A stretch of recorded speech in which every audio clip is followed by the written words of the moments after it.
Hi, I'm Dominic, welcome to Plain Talking.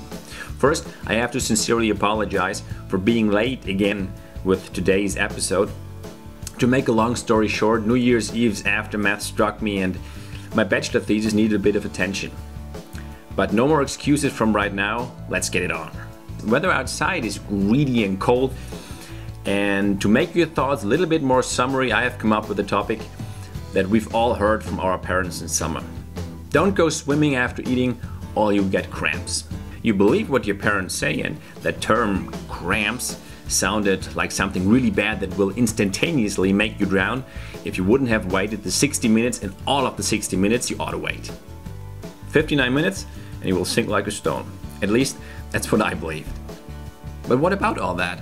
This saying has been up for more than a century right now and has not much of a truth to it.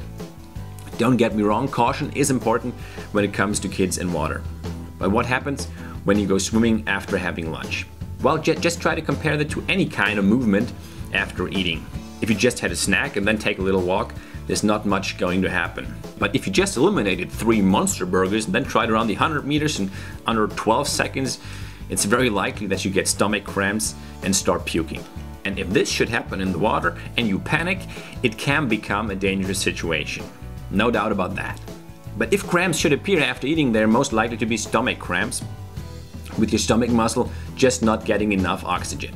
And since there are no documented cases of people drowning because of going swimming after eating, today's topic is more a myth than a fact. So, conclusion.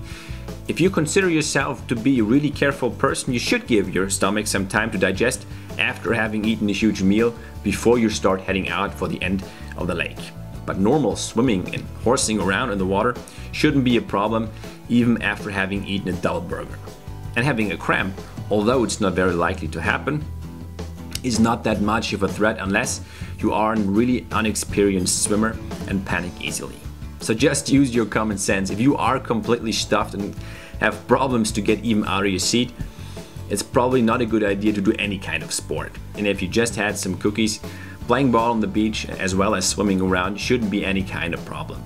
That's it for today. If you like the show, hit the subscribe button down below and or leave me a comment with a proverb, saying or myth you want to have discussed, and I will be glad to pick it up in one of my following shows. This is Dominic for Plain Talking. Have a good night.